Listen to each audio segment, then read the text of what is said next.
They say once you've caught the fish, you stop feeding it. My name is Elena Vance. 62. 35 years keeping strangers safe in the sky. My husband Mark believed I was already caught. It was a Sunday family dinner.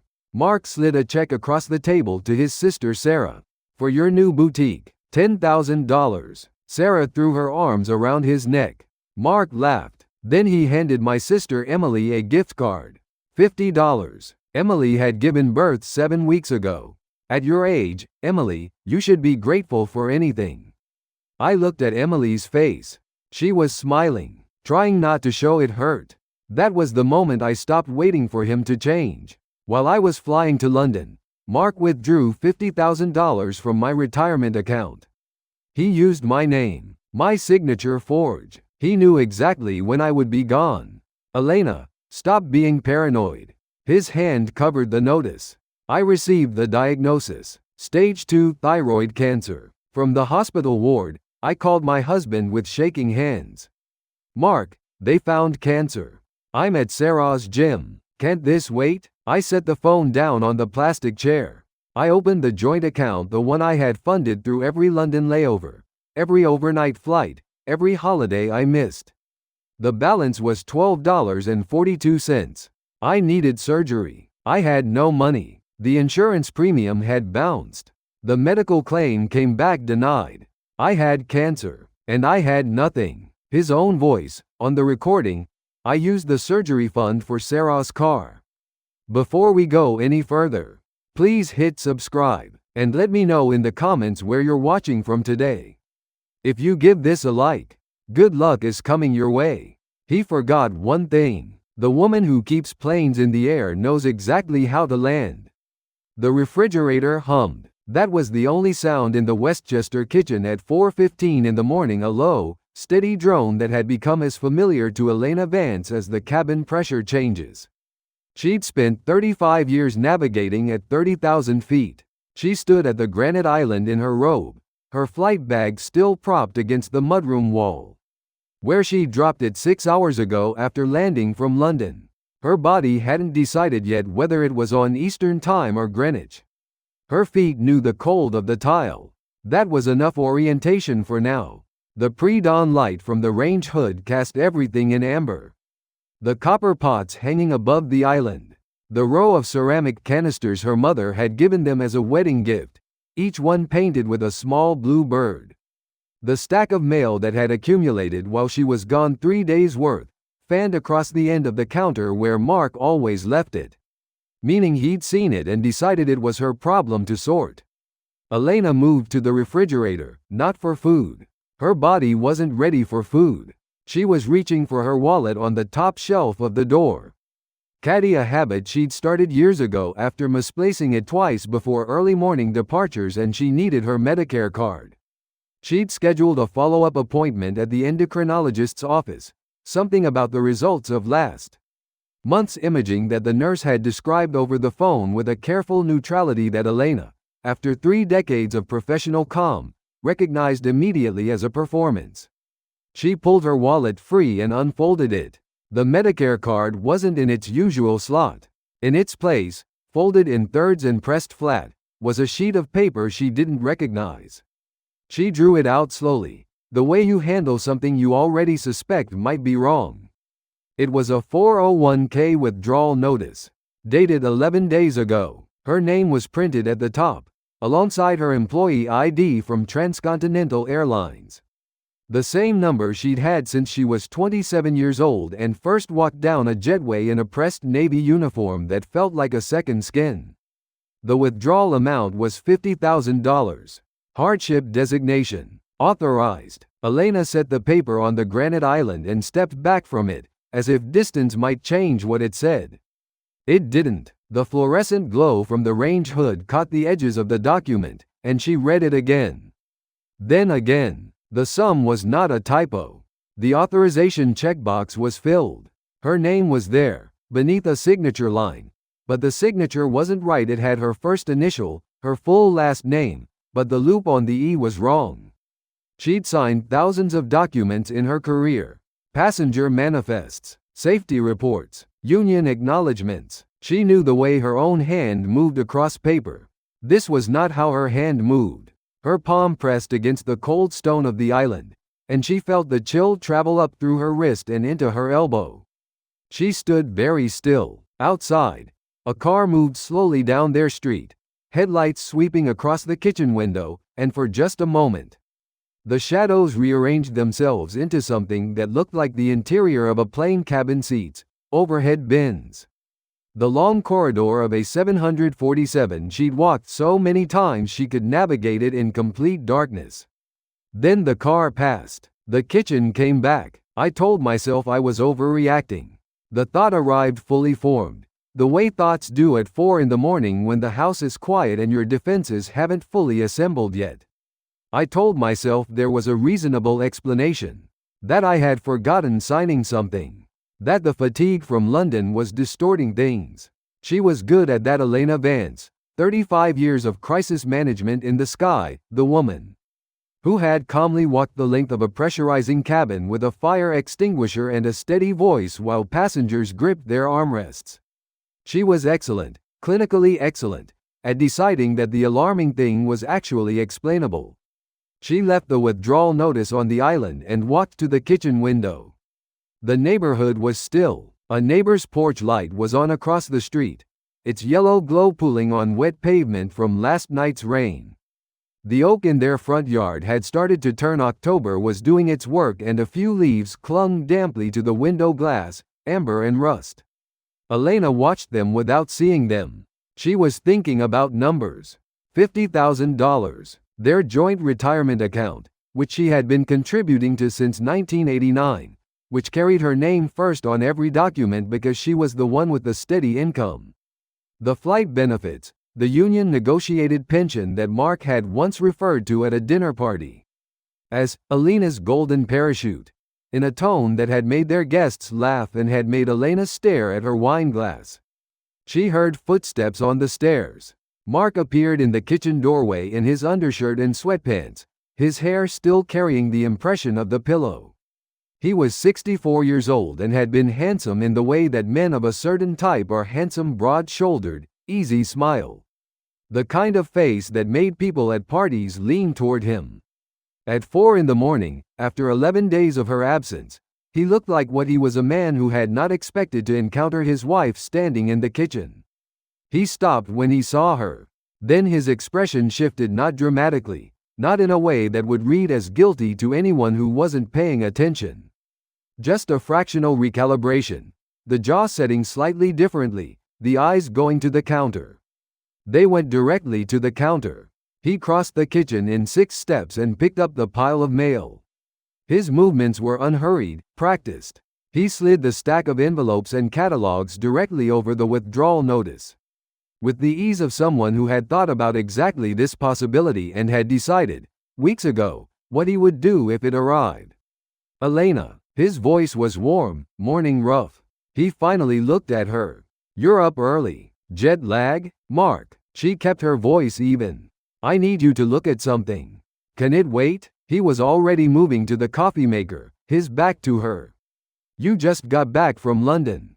You're exhausted. I'm not exhausted. He turned and gave her the smile, the one she had once found reassuring, the one that used to make her believe that, whatever the problem was, he had already handled it. You look tired, sweetheart. Go back to bed. I'll have coffee ready when you wake up. Why wasn't I contacted about a withdrawal from my 401k? The coffee maker gurgled. Mark didn't flinch. He set a mug down on the counter and looked at her with an expression of gentle, slightly disappointed concern. The expression of a man explaining something obvious to someone who should understand it better. Elena. He said her name the way people say it when they want to signal that you're being unreasonable. You're just tired from the London flight. The time difference alone. The withdrawal is dated 11 days ago. She watched him. I was on a layover in Frankfurt 11 days ago. I know when you were in Frankfurt. Then you know I didn't sign anything. He said nothing. The refrigerator hummed. The coffee maker finished its cycle. Mark turned and poured himself a cup, the stream of coffee. Dark and even, and Elena watched his shoulders and thought the silence between us has become a wall, and he's been building it for longer than I knew." She didn't push. Not yet. She had sat across from too many difficult people in too many confined spaces to push before she understood the terrain. She turned back to the window. The wet leaves. The porch light across the street. She kept her hand flat against the cold granite and let the chill steady her. The smell of burnt toast still hung in the air from last night. Mark had been home, had eaten, had gone about his life with $50,000 of her retirement money, and had then come downstairs at 4:15 in the morning and looked at her with that practiced, patient warmth, and had told her she was tired. She was tired, but not in the way he meant. She left him with his coffee and walked back upstairs, and she sat on the edge of the bed in the dark. And she thought about the signature on that document, the wrong loop on the E, and she thought about the way his eyes had gone straight to that counter the moment he'd walked into the room, and she thought something is very wrong, and it has been wrong for longer than this morning, and tomorrow I am going to start finding out exactly how wrong. She didn't sleep. By the time pale light began to seep around the curtains, she had made a decision, quiet and cold and entirely her own. 7 days passed the way difficult weeks do, not quickly, not slowly, but with a grinding, incremental weight that made each morning feel like the previous one had never quite finished. Elena flew a Toronto turn on Tuesday, a Miami overnight on Thursday. She moved through her days in the practiced autopilot of someone who has performed the same motions so many thousands of times that the body handles them independently while the mind goes somewhere else entirely. She checked oxygen equipment. She reviewed emergency exit configurations. She smiled at passengers who boarded with their coats and their carry-ons and their mild, ordinary anxieties about flying. And she handed them beverages and settled their nerves and walked the length of the cabin with the measured authority of someone entirely in command of her environment. On the plane, she was competent.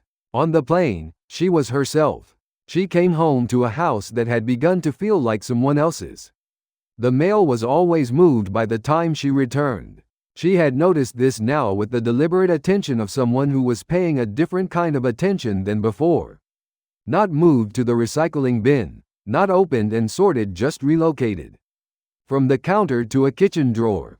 From the drawer, if she checked a day later, to the small secretary desk in the hallway that Mark used for what he called his paperwork, and which she had never examined because she had never, in 30 years of marriage, believed she needed to. She had stopped not examining things. On a Tuesday morning, pulling a coffee mug from the cabinet, she noticed the corner of an envelope wedged against the back of the kitchen drawer, not the mail drawer, the utensil drawer. The one where they kept twist ties and takeout menus and batteries of uncertain charge. She would not have opened that drawer except that she was looking for a rubber band. She pulled the envelope free. It was already open, the flap torn with the quick, unceremonious rip of someone who opens mail without thinking about it. It was an EOB, an explanation of benefits from her insurance provider, addressed to her, dated 3 weeks prior. She unfolded it at the kitchen table with the particular care of someone who has learned that the thing she is unfolding may be worse than she expects. The thyroid biopsy she'd had in September, the one the endocrinologist had ordered after the imaging showed a nodule that he described as worth a closer look, which was medical language for "I'm concerned, but I'm not going to say that yet" had been processed as a denied claim. The reason printed at the bottom of the form, in the small, institutional font of a document designed to be ignored, was 4 words: premium payment not received. Elena read it twice. Then she walked to the cabinet where she kept her medications, her blood pressure prescription, the iron supplements she'd been taking since her levels dropped 2 years ago, the daily vitamins she'd added after her last physical, and she looked at the pill organizer on the second shelf. She picked it up. It was lighter than it should have been. She opened each compartment. 3 of the 7 were empty, not today's doses, not yesterday's, but the back half of the week, the days she'd been home. She stood with the organizer in her hand and understood, with the slow, devastating clarity of someone assembling pieces that have always been in front of her, that she had been quietly, without thinking about it, rationing. counting the remaining capsules and dividing them by the days remaining in the month and giving herself fewer than the prescribed dose because somewhere in the back of her mind, in the place where she handled problems without looking at them directly, she had known that money was tighter than it should be. She hadn't let herself ask why. Mark was at the kitchen table with his iPad when she came in. He had a protein shake at his elbow, Sarah's brand, the one she promoted on her social media, which retailed for $42 a canister. He was scrolling with one finger, his reading glasses pushed up on his forehead. "Mark," she set the EOB on the table in front of him, carefully, "the way you set down something breakable." He looked at it. Then he looked at her. "Why wasn't the insurance paid?" "Elena." The premium bounced. Her voice was even, controlled. She had made a decision, somewhere over Toronto 2 days ago, that she was not going to perform upset. Performing upset gave him something to manage. She didn't want to be managed. "My biopsy claim was denied because the premium payment didn't go through. I need to understand why." He set the iPad down on the table, and he gave her the full weight of his attention in the way that people do when they have decided that the situation requires a performance of reasonableness. He leaned back. He folded his hands. His expression was patient and slightly pained, the expression of a man enduring an unfair accusation. "The market is slow," he said. "You know how real estate is right now. I had 3 deals fall through in October alone. I'm juggling a lot of moving parts, Elena, and sometimes things get. The insurance is in my name. I know that. It comes out of our joint account. I deposit my paycheck into that account. I have been depositing my paycheck into that account for 35 years. She kept her hands flat on the table. So I need to understand what's happening to that money before it gets to the insurance premium." He looked at her. The patient expression held for a moment, then shifted almost imperceptibly. But she was watching for it into something with a harder edge underneath, like a table with a pleasant cloth concealing something structural and cold. "Stop being paranoid," he said. His voice remained even, almost gentle. "I'll handle it. I always handle it. You always tell me you'll handle it. And I do, Mark." She heard her own voice crack, just slightly, on the second syllable of his name, not with emotion, but with something closer to exhaustion. The specific exhaustion of a woman who has been told, for a very long time, that the thing she is seeing with her own eyes is not what she thinks it is. "I have a biopsy result I haven't received yet because the claim was denied. I have a withdrawal from my retirement account that I didn't authorize. I am rationing my vitamins." She paused. "These are not small things." He didn't answer immediately. He picked up his protein shake and drank from it, and the sound of him swallowing was very loud in the quiet kitchen. Outside, the neighbor's leaf blower started up that seasonal, suburban drone of October maintenance.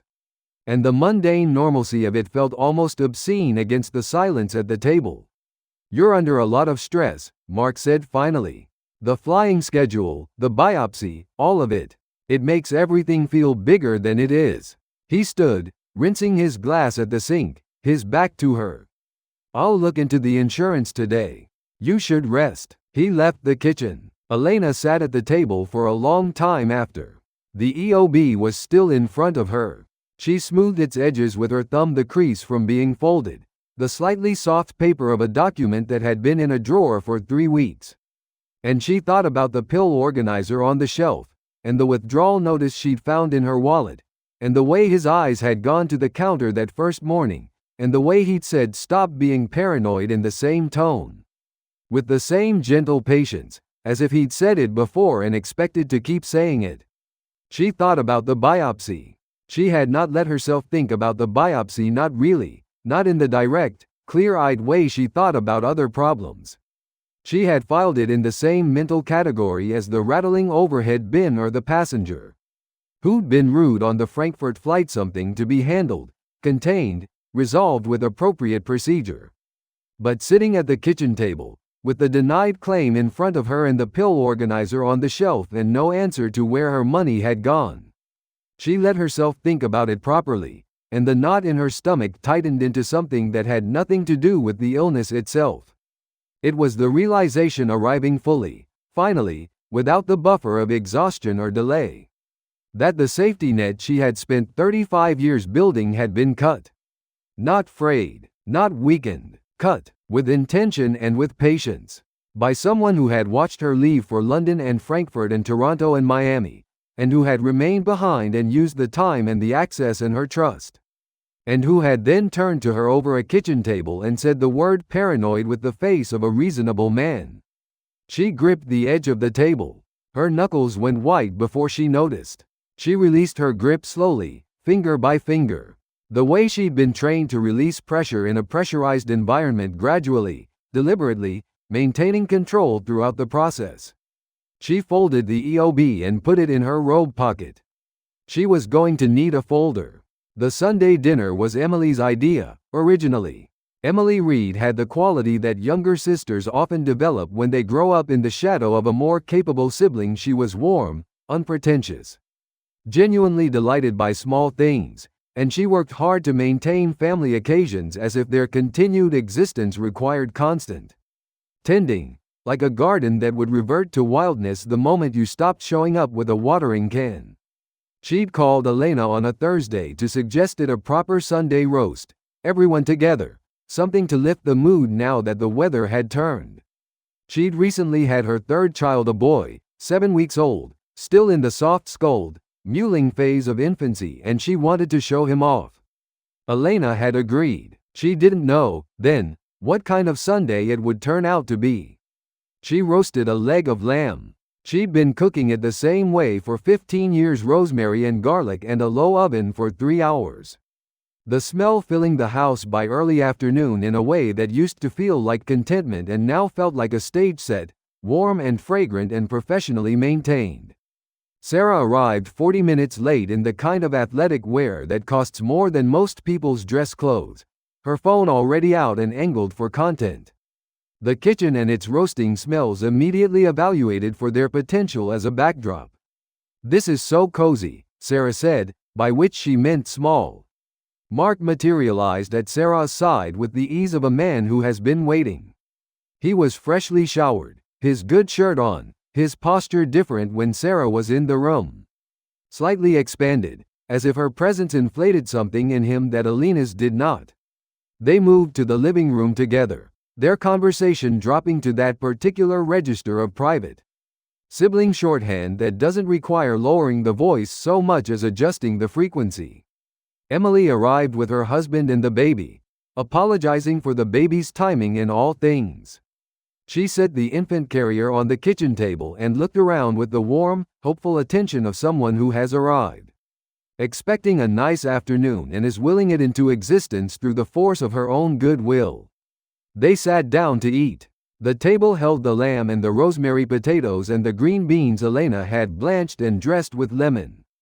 And it held, too, the elaborate ordinary performance of a family meal, the passing of dishes, the comments about the food, the sounds of silverware on plates.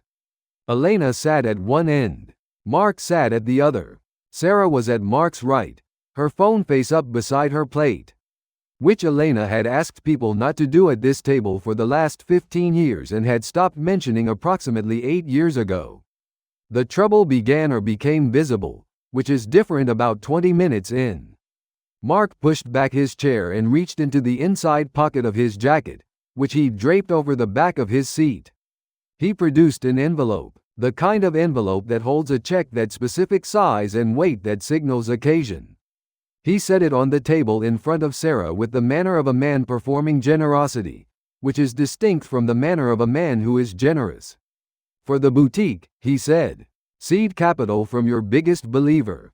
Sarah opened the envelope with the practiced delight of someone who has received envelopes before and knows how to perform surprise anyway. She held up the check. She said the amount out loud, $10,000, in a voice pitched to include the whole table, and then she stood up and leaned across the corner of the table and put her arms around Mark's neck.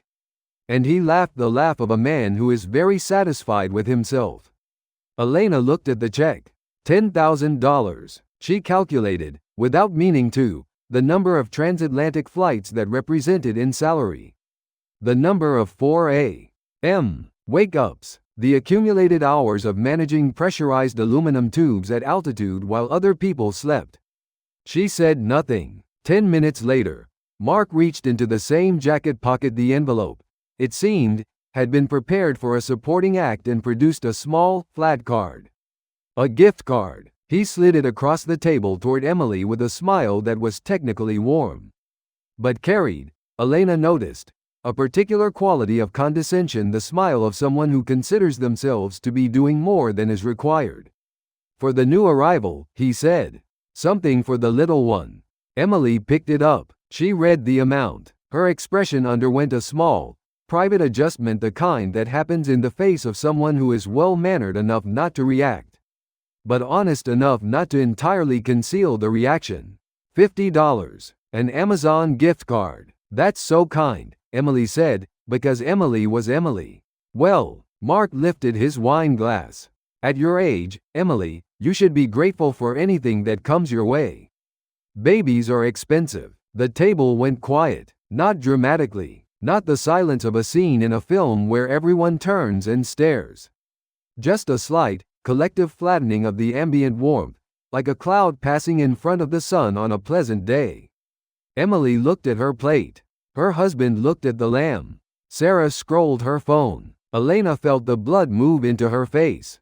She had experienced the sensation before, not often, but enough times to recognize it.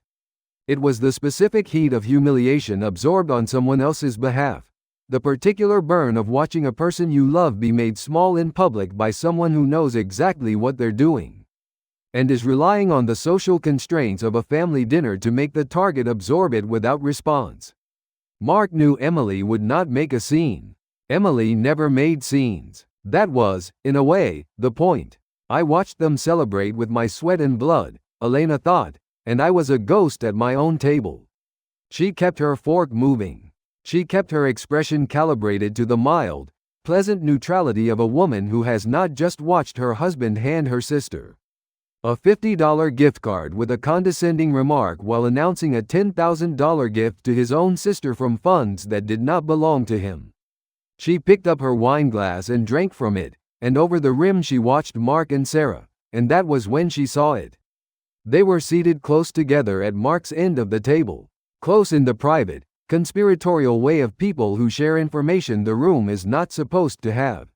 Mark's napkin was folded on the table in front of him, and beneath it, partially beneath it, the way you cover something when you're trying to look casual rather than careful, was a piece of paper. An official-looking piece of paper. She could see the letterhead, the bank logo in the upper left corner, and 2 lines of text before the napkin obscured the rest. Home equity line of credit approval confirmation. She did not move. She did not alter her expression.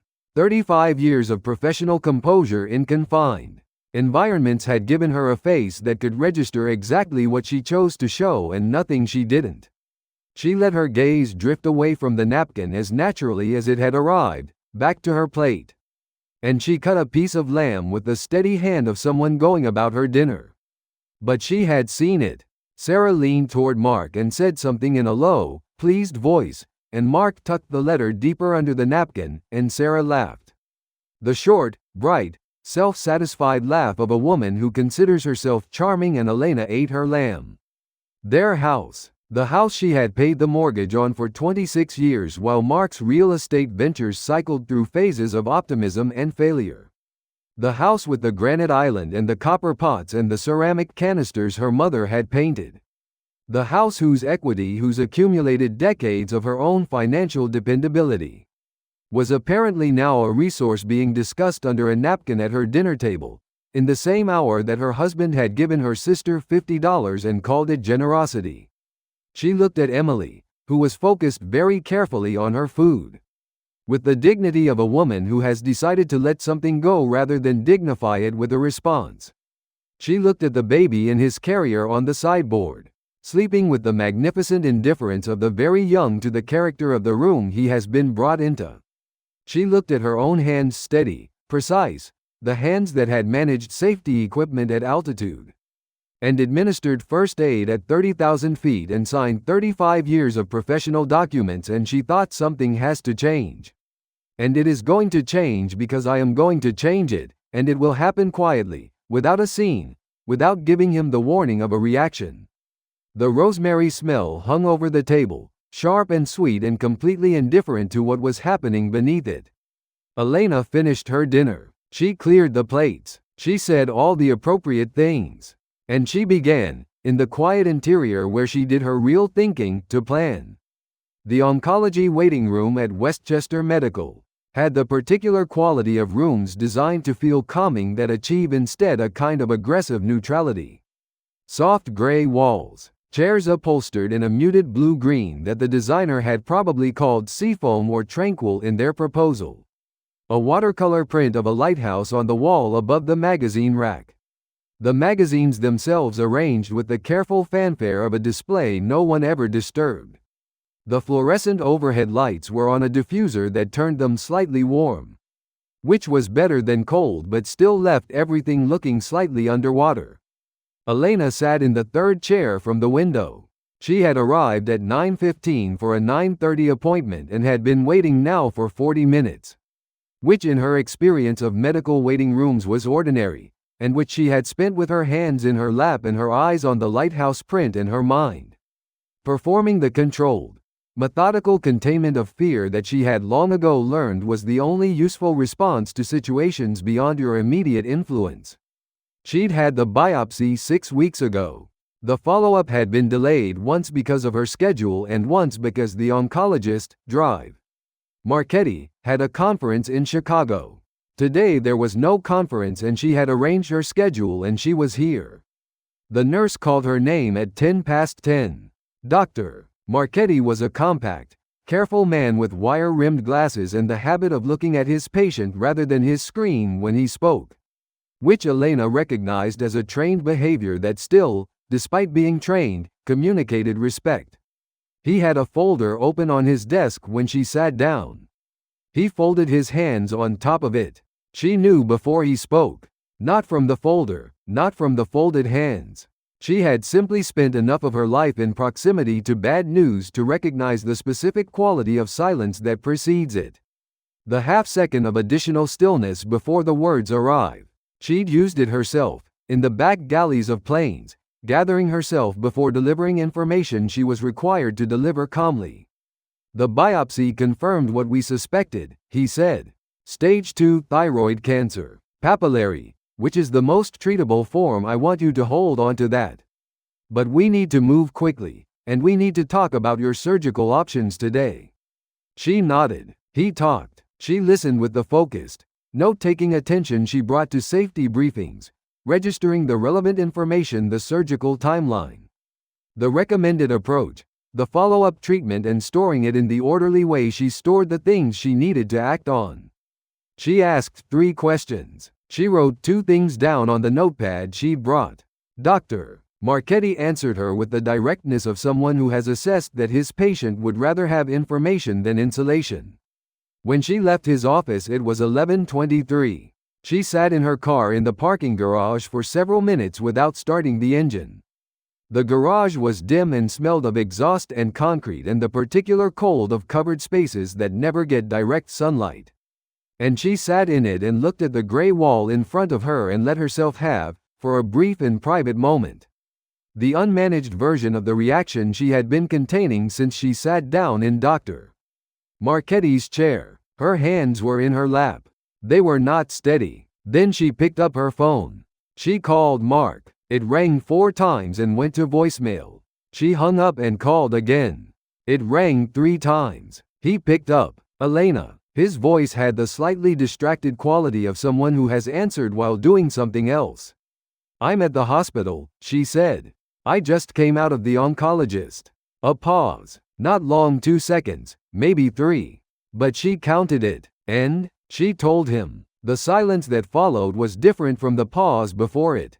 The pause before it had been the silence of someone not yet ready to pay full attention.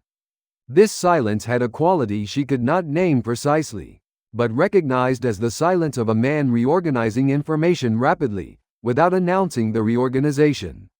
Mark, she kept her voice level. Did you hear what I said? Yeah, I heard you. He exhaled, not sharply, just the long, slightly burdened exhale of a man processing an inconvenience. Okay, we'll figure it out. Listen, I'm in the middle of something at Sarah's gym, they're doing I have stage 2 cancer. I know, Elena, I heard you. She could hear background noise now, music, laughter, the ambient sound of a social gathering. Can this wait until I'm home? I can't really, it's not a good time right now. She looked at the gray wall of the parking garage. Of course, she said. She ended the call. She sat for another moment. Then she opened her banking app. She wasn't sure what she was looking for, or perhaps she was sure. And the part of her that still preferred not to know was framing it as investigation rather than confirmation. She navigated to the joint savings account, the account they'd opened in 1997 when they bought the house. The account that had held, at its highest point, $112,000, the accumulated margin of 35 years of her financial discipline. The balance read $12.42. She looked at the number for a long time.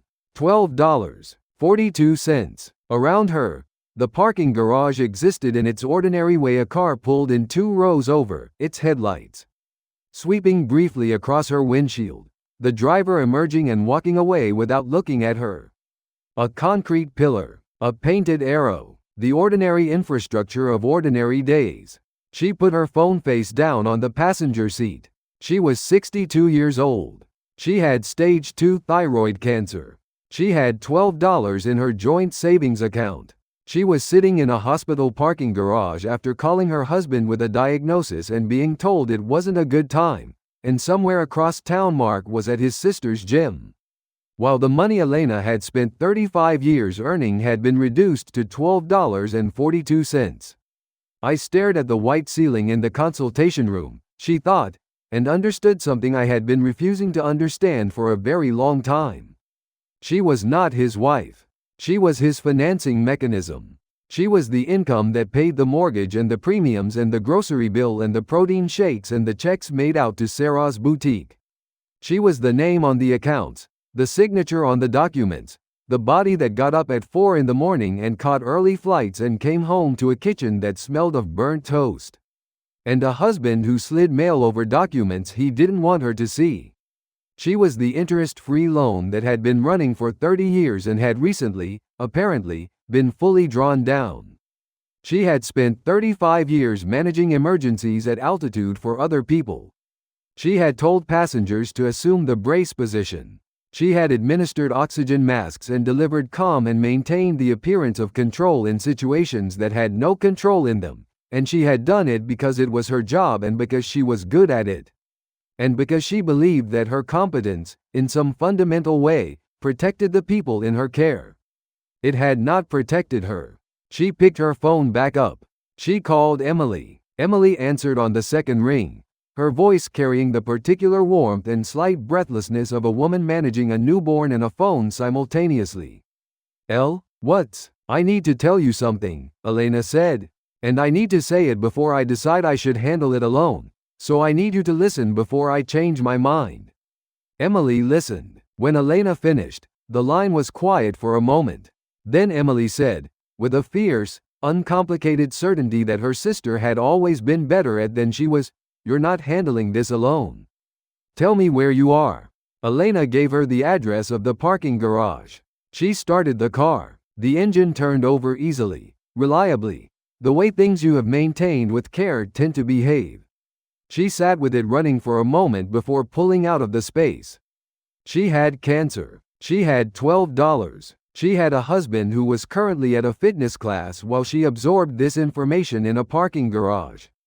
But she also had herself, her own mind, her own record, her own name on her own pension, her own 35 years of competence and discipline and documentation. She pulled out of the parking garage into the cold October light. She had never lost a plane. She was not going to start losing now. Friends, what a story we're watching unfold.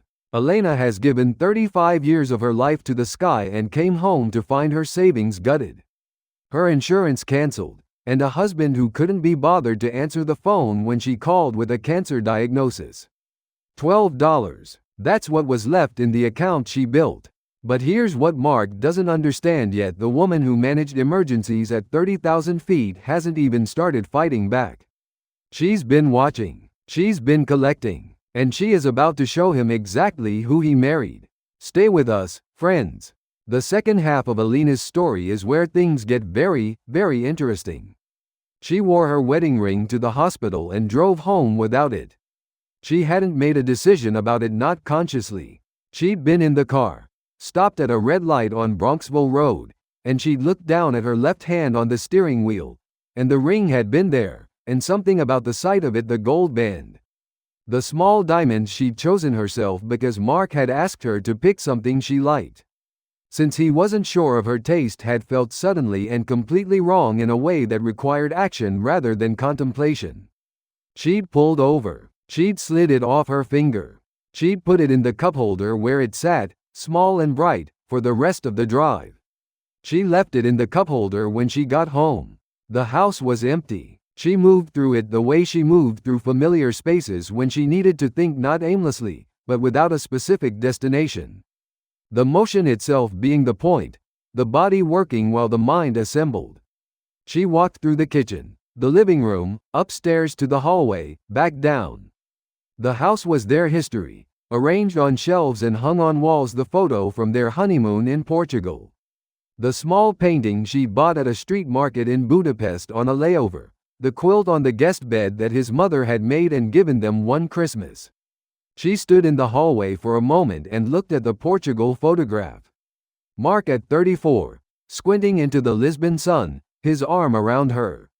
The two of them looking at the camera with the uncomplicated happiness of people who don't yet know which version of themselves they're going to become. She remembered the first time he'd asked to borrow her credit card. They'd been married 3 years. A real estate deal, a sure thing, he'd said, a development in Yonkers that was going to double in value by spring.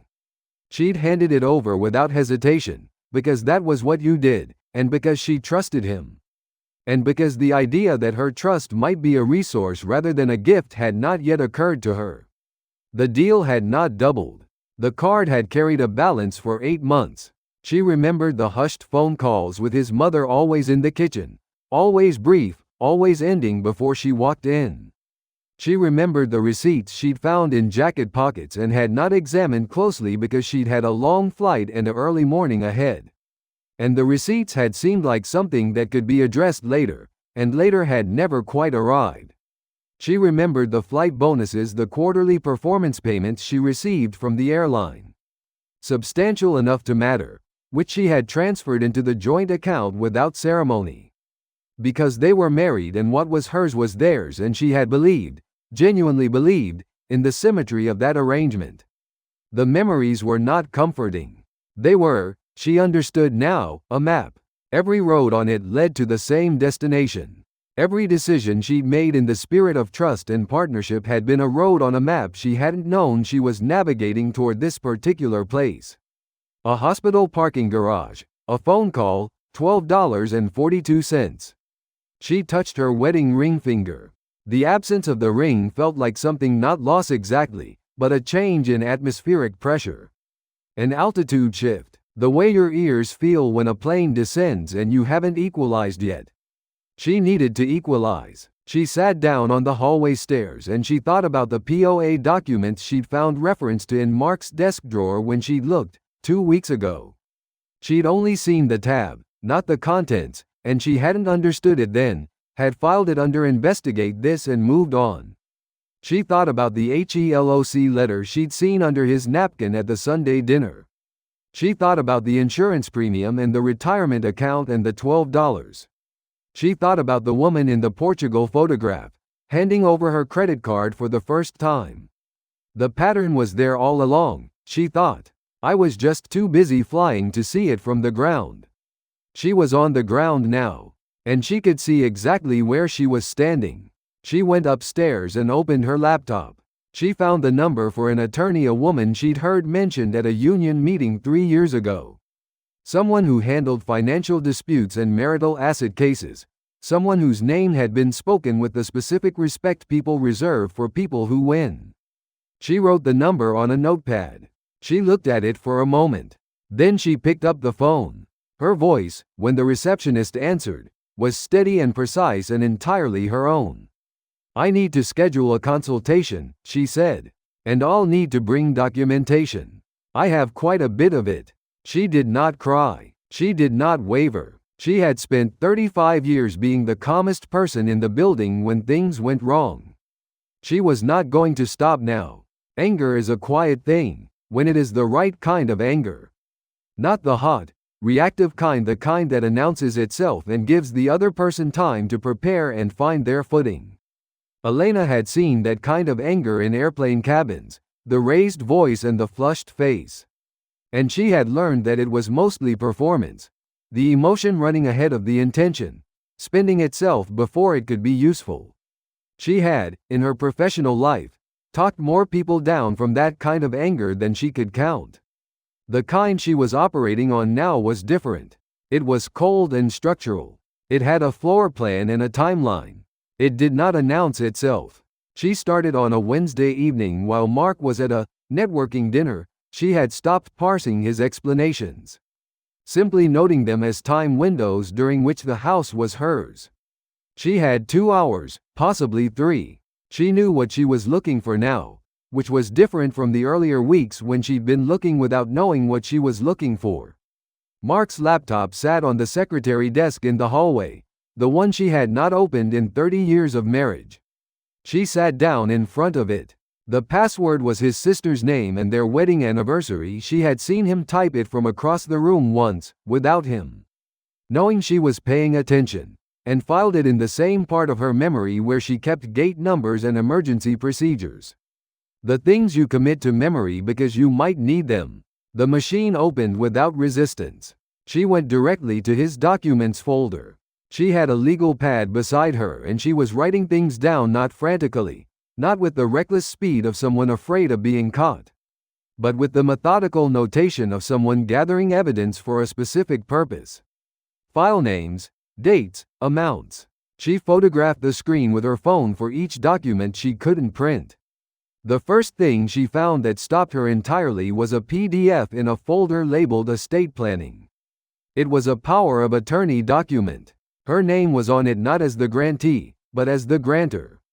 The document transferred authority over her financial accounts, her medical decisions, and her real estate holdings to Mark Vincent Vance, effective immediately upon her incapacitation. The signature at the bottom was a version of hers, the same wrong E, the same unfamiliar loop notarized by a name she didn't recognize. The notarization date was 3 months ago.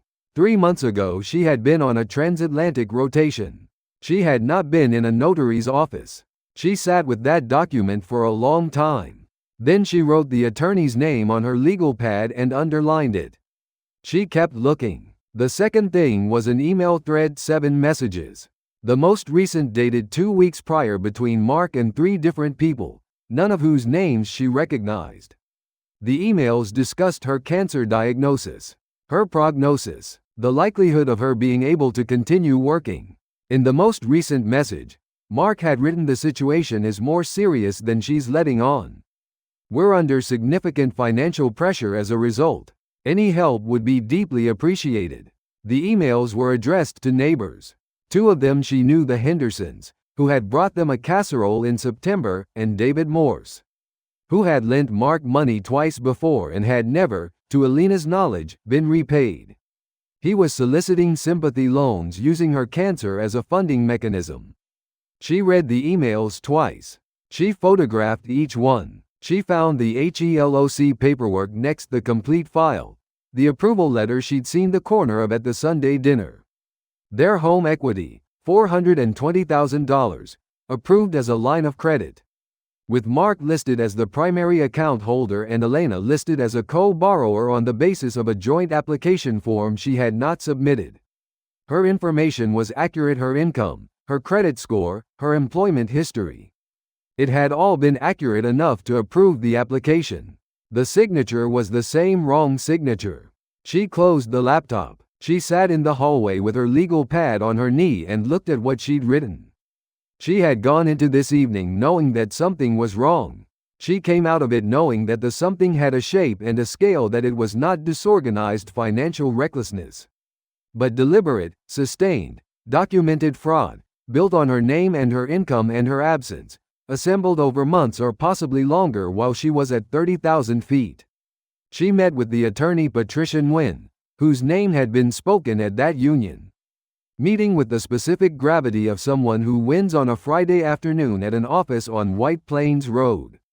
The waiting room was direct and businesslike, no watercolor lighthouses, no seafoam upholstery. A clean desk, good light, the absence of decorative reassurance, which Elena found more reassuring than any of the alternatives. Patricia Nguyen was 51, with reading glasses on a chain and the focused attention of someone who has heard many variations of many stories, and has developed the specific skill of identifying, immediately, which elements of a story are legally significant. Elena set her folder on the desk. It contained the printed photographs of the POA document, the email thread, the HELOC application, and the 401k withdrawal notice. She had organized them chronologically, with a handwritten index. Patricia Nguyen looked through the folder without speaking. She was thorough. She asked 2 clarifying questions: the date of the biopsy, the date of the 401k withdrawal, and made notes in her own pad. "You prepared this yourself?" she asked, looking at the index. "Yes." "Good." She set her pen down. "What do you want?" The question was direct, without preamble, and Elena recognized it as the question of someone who does not want to spend time on what her clients' feelings are before understanding what her clients' goals are. She had worked with this kind of professional before: the union reps, the safety investigators, the aircraft accident analysts. People who move toward the concrete. "I want the POA revoked," Elena said. "I want the fraudulent HELOC application investigated.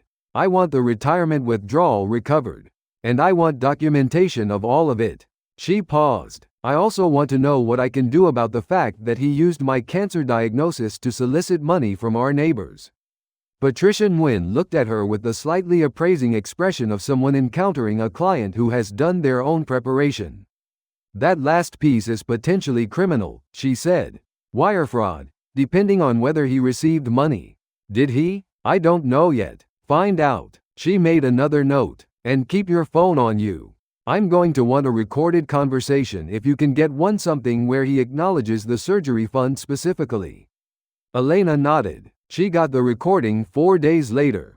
Mark came home from somewhere after 10 on a Tuesday night, in the good mood of a man who had spent money he didn't actually have. And he found her at the kitchen table with her tea and what appeared to be a crossword puzzle. And he poured himself a drink and leaned against the counter in the relaxed manner of a man who feels entirely secure in his own house. She asked him, in the mild, tired voice of a woman asking about household finances, what had happened to the money she'd set aside for the surgery. The fund she'd mentioned to him in August, when the biopsy was first ordered. The $8,000 she'd moved to the joint savings specifically because she was worried about surgical costs. He paused. Then, in the easy, slightly dismissive tone of a man explaining something obvious, "I needed it for Sarah's car situation. You know how it is with her. I figured we'd work around it with the insurance." A beat. "Besides, the surgery's covered. The insurance was cancelled," she said. "We'll sort that." She said nothing. She looked at her crossword. He finished his drink and went upstairs. She sat at the kitchen table for another 5 minutes. She was not shaking. Her hands were entirely steady. She picked up her phone and sent the audio file to Patricia Nguyen. "I spent years serving others at 30,000 feet, she thought, as she turned off the kitchen light. It was time to land. And take what was mine. The conference room on the 14th floor of Nguyen and Associates occupied a corner of the building, and its 2 exterior walls were glass. And on the morning Elena arrived for what Patricia Nguyen had called the financial settlement meeting, the October sky outside was the particular shade of deep, clear blue that appears in the Northeast only in autumn, after the first cold front has swept through and cleaned the air. She stood at the window for a moment before the others arrived and looked at it. The city below, the distant thread of the river. A plane ascending from the south on a flight path she recognized from the angle as LaGuardia departures, eastbound, climbing through 10,000 feet. She watched it until it was small. Then she sat down at the long mahogany table, her folder in front of her, and she waited. They arrived at 9:15. Mark came in first, wearing his good suit, which he reserved for occasions he considered significant. He was accompanied by his attorney, a man named Gerald Foss, whose business card Patricia had described to Elena as competent, cautious. Probably knows already that this is a difficult position. Mark did not look at Elena when he entered. He sat across from her and looked at the table, and then at his attorney, and then briefly, quickly, with a calculation she recognized at her face. She kept her expression neutral. Patricia Nguyen sat to Elena's right, her own folder closed, her hands on the table. She had the particular stillness of someone who has prepared thoroughly and is no longer doing any active work, simply allowing the preparation to operate. Gerald Foss opened. He spoke for several minutes about the nature of the marital assets, the context of shared financial decision-making, the standard formulations of a man who is establishing a position he knows is not strong but is professionally required to represent as stronger than it is. Elena watched Mark while his lawyer spoke. Mark was looking at the table. His jaw had a slight rigidity to it, the set of a man maintaining composure by effort rather than ease. Patricia Nguyen waited until Foss finished.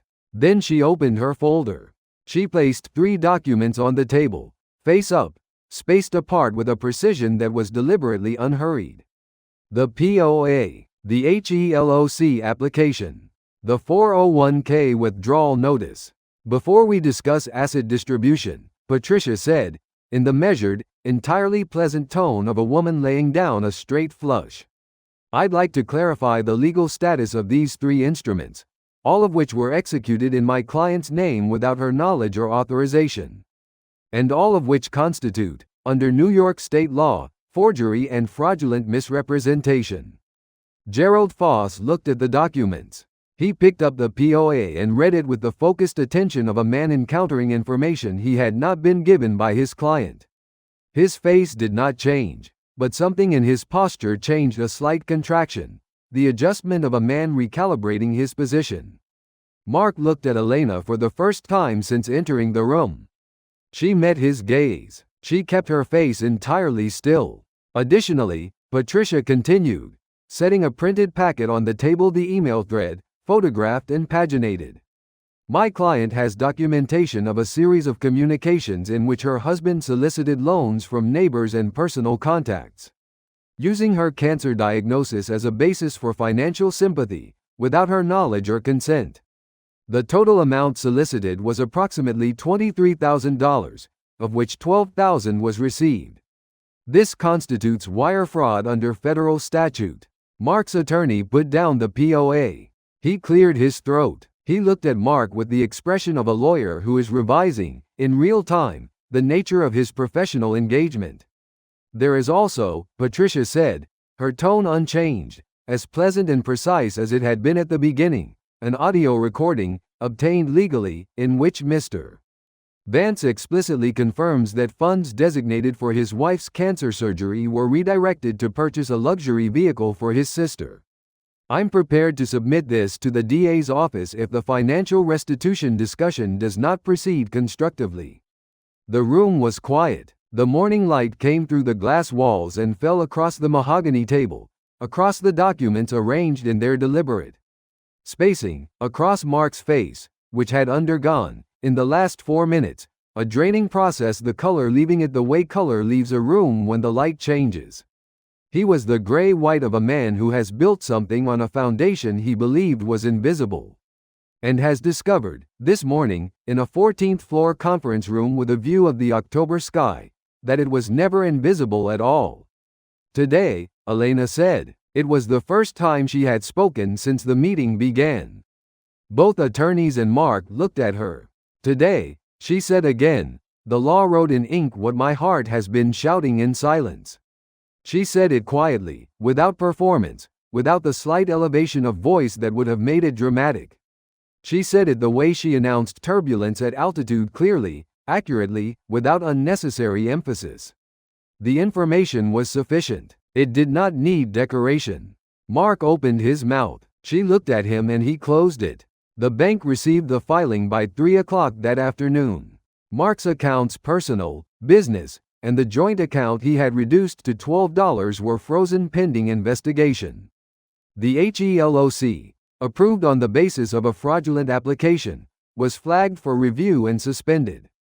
The business grant of $10,000 to Sarah's boutique, transferred from Elena's retirement fund in a transaction Patricia had traced in 20 minutes of document review, was identified as an unauthorized transfer from a protected retirement account, which made it not a gift but a fraudulent disbursement subject to recovery. Sarah received a letter the following morning. Her boutique had been open for 3 weeks. Elena was not present for any of these subsequent developments. She had left the conference room at 11:45, after the signature on the settlement framework, and had taken the elevator down to the lobby and walked out through the glass doors into the October morning. The air was cold and very clear. She stood on the pavement for a moment, her folder under her arm, her breath visible in the cold. Mark had tried, at the end of the meeting, just before the signature, he had reached across the corner of the mahogany table and put his hand on her arm, his grip firm in the way of a man accustomed to gestures being sufficient. "Elena," he'd said, the voice calibrated to the register that had been working on her for 30 years. "We can still figure this out." She had looked at his hand on her arm. She had stepped back, one deliberate step, until his hand had nothing to hold. She had looked at his face, the face she had believed was looking at her with love for 30 years, and which she now understood was looking at her with the particular regard of a man examining an asset he is not finished extracting value from, and she had felt nothing that resembled the pull she had spent 30 years mistaking for love. She had felt clear. She stood on the pavement outside the building in the October morning and looked at the sky, that deep, laundered blue of the post front northeast.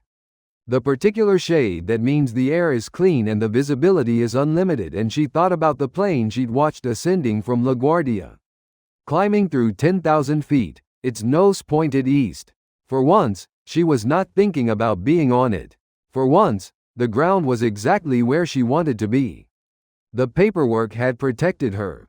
For once, she thought, in this long and complicated professional life of managing what cannot be controlled, something had finally worked in her favor. She walked to her car.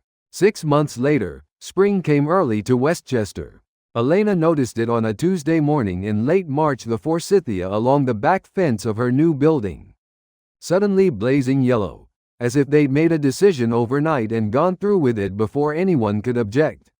She stood at the window of her second-floor apartment with her tea and watched the yellow move slightly in the wind and thought, there it is. The apartment was on the second floor of a brick building in a neighborhood she'd driven through for 20 years, without ever thinking of as a place she might live. It was smaller than the house, smaller by a margin that had initially seemed significant, and had, over the 6 months of living in it, reduced itself to irrelevance.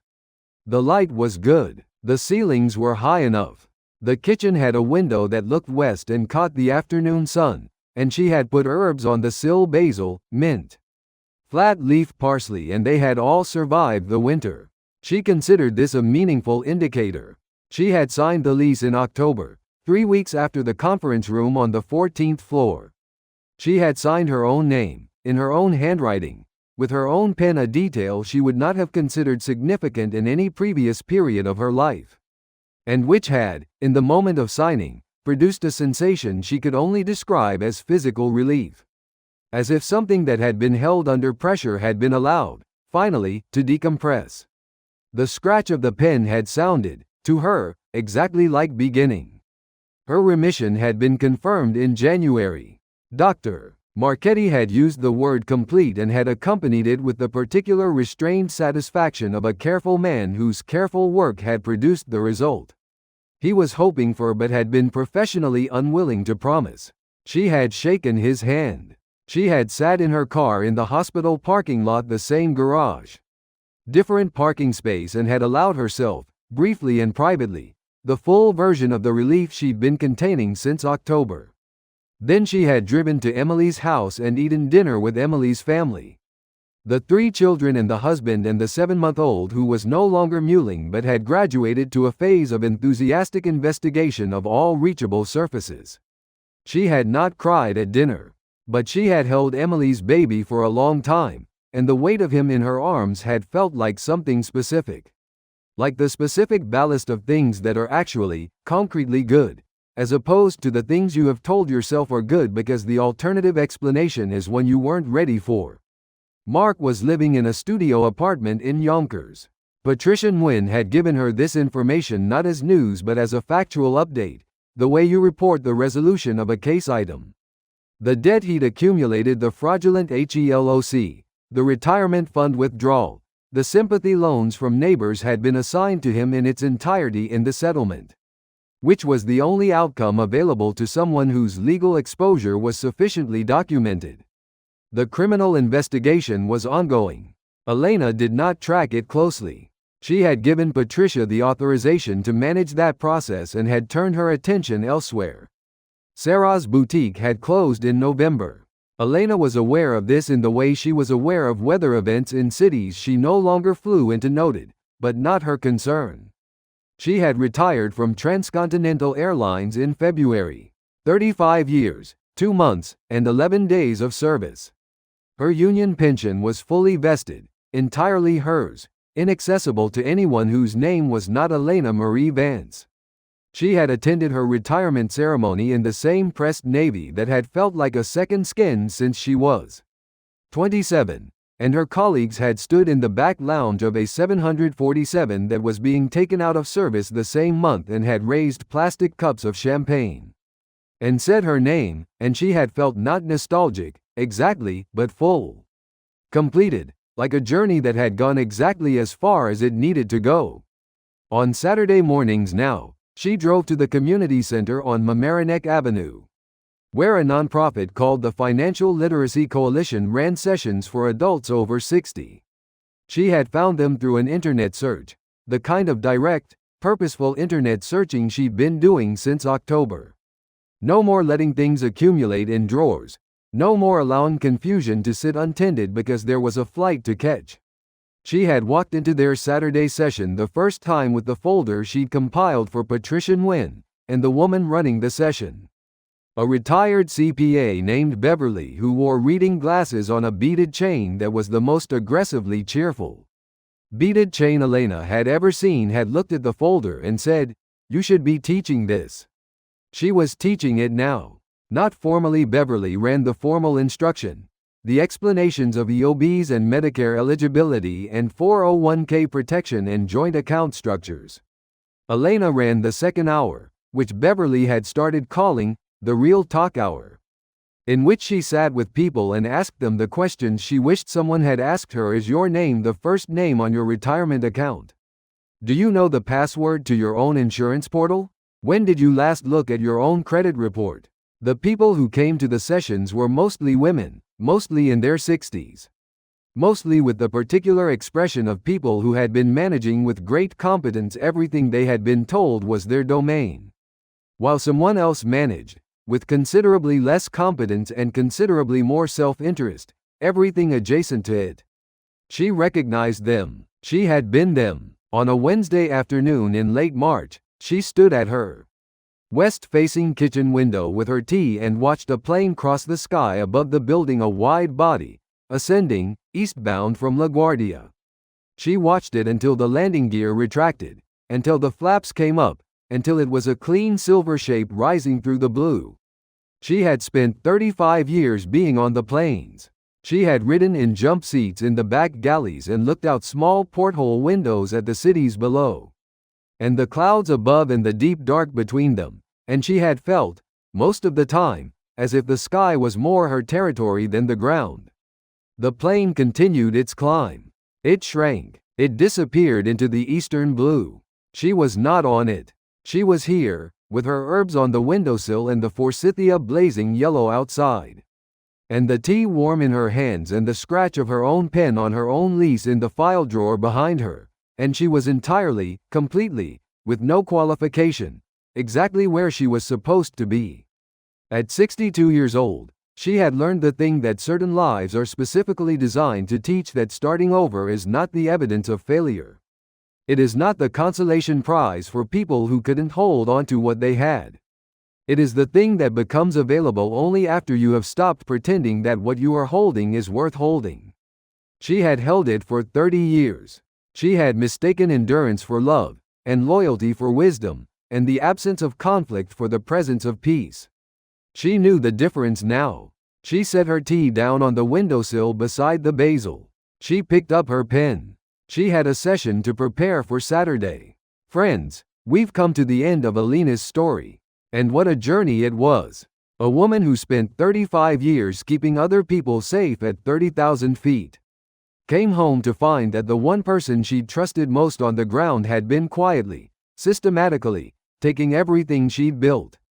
Her savings, her home equity, her retirement account, her insurance, all of it used to fund a lifestyle that had nothing to do with her and a sister-in-law who never once looked at her as anything but an obstacle. And then came the cancer diagnosis. Sitting in an oncology waiting room, hearing the words stage 2, and calling home and being told it wasn't a good time. $12.42. That was what was left. But here is what this story teaches us. Friends, and I want you to hold on to this, because it is important and it is true. The moment you decide to see clearly is the moment everything changes. Elena didn't rage. She didn't beg. She didn't perform the grief that Mark was counting on her to perform while he continued doing what he was doing. She sat in that parking garage and she made a decision. Quietly, alone, with the same steadiness she'd carried with her through every emergency she'd ever managed in the air. She chose herself, and because she chose herself, because she documented, and called an attorney, and got the recording, and walked into that mahogany-paneled room with her folder and her stillness, justice was waiting for her. The law wrote what her heart had been shouting in silence, and it wrote it in ink. To every person watching who has ever been told they were paranoid when they knew something was wrong, this story is for you. To every person who has ever rationed their vitamins to save money while someone else spent what they earned, this story is for you. You are not overreacting. You have the right to your own name on your own accounts. You have the right to ask where the money went. You have the right, at 62 or 72 or any age at all, to start again. Elena is in remission. She is in her own apartment. She is teaching other women to ask the questions she wished she had asked sooner. It is never too late to land and take what is yours. I hope this story brought you something meaningful today, friends.